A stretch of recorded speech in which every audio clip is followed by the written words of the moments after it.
So, sir, as you know, I'm a huge fan and a huge follower of YSS, which is the Yoganand Satsang Society, which is originally founded by Mr. Yoganand Paramahansa ji, who's also my yoga guru. His book Autobiography of a Yogi has influenced me a lot. It's influenced Virat Kohli a lot. It's influenced Steve Jobs a lot. And really, I feel like that book has all the answers you could ever have in life. Yes. And so one of the key stories mentioned in that book, okay, before I talk about the story, let's talk about one of the key angles of the book, is that there's too many parallels between ancient yogic culture and the Bible. Yes. There is too many parallels. Like they've actually, almost in every chapter, they extract a verse from the Bible and then compare it to something which is a teaching from yoga. Let's not get into the details of the philosophies, but let's talk about one of the stories, which was that if you actually study the history of Jesus Christ, so I think he was born around Israel, like he was born Jerusalem, and that was his general area, Israel, Palestine. So there's a track record of him till the point where he's a teenager, and then directly we jump to the point where he's 30 years and above. And there's one whole period in the middle where no one knows where he went, what he did, and there's no track record of that. Now, according to ancient Indian books, according to yogic sciences, they talk about Jesus Christ and they say that he actually spent a lot of time in India learning something called Kriya Yoga, which is also the main kind of teaching of the YSS, the main teaching of the Autobiography of a Yogi. So to give the viewers some kind of a introduction to Kriya Yoga, but it's basically a very advanced form of yoga. Now, when normally people think of yoga, they think of all those asanas and bending your body in different ways. But yoga has a lot to do with your mind also. You can bend your mind in different ways. You can, work with your soul in different ways.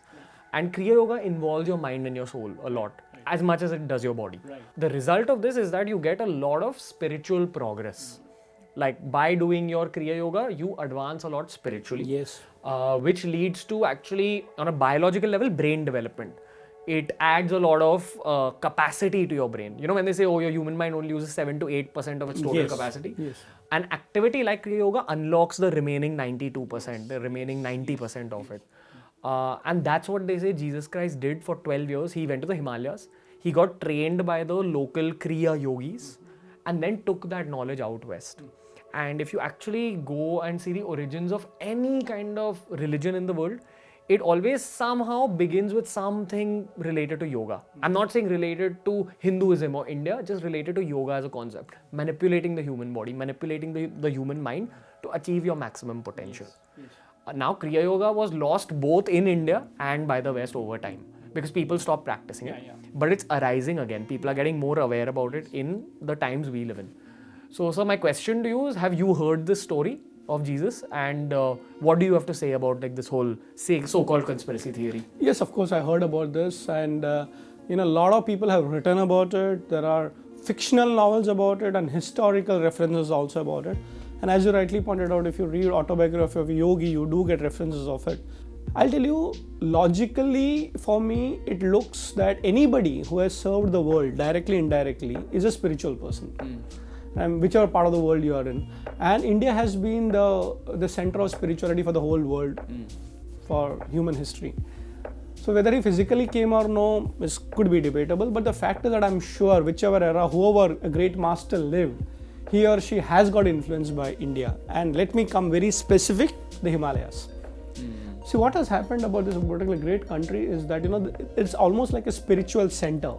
Now, let's say I have this particular hall and I got to charge a mobile. I'm going to use the mobile. But there will be some particular point in where I have to go charge it.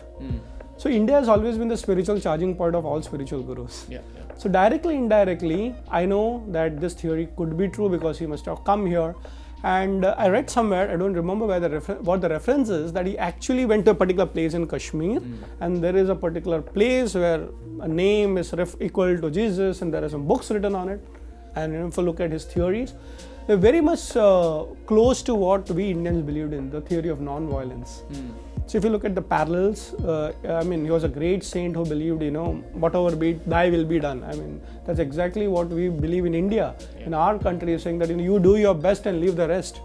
So what happens is that you may do everything, but at the end of it, finally it's about giving up to something higher.